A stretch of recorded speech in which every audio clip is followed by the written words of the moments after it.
Halo, assalamualaikum. Ketemu lagi dengan aku di Alfi TV ya guys. Oke, di video kali ini aku bakalan bagikan ke kalian tentang bagaimana cara menambahkan suara Google di aplikasi TikTok tanpa aplikasi tambahan apapun.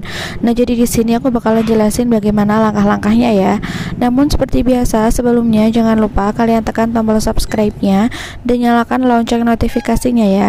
Serta jangan lupa kalian like, komen, dan share video ini ke teman-teman kalian supaya teman-teman kalian gak ketinggalan tips menarik di channel ini. Terima kasih. Oke, kita langsung buka aja TikTok. Oke, misalnya kita mau buat video baru, kita tap icon plus.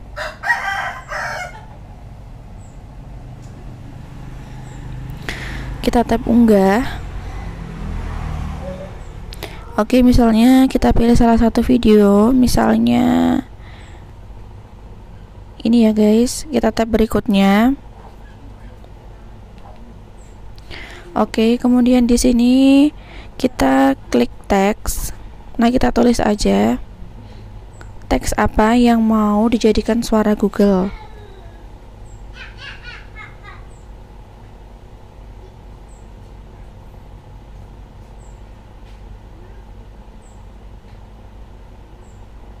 Oke, setelah kayak gini kita tap pada bagian tulisannya. Nah, di sini kita klik text to speech.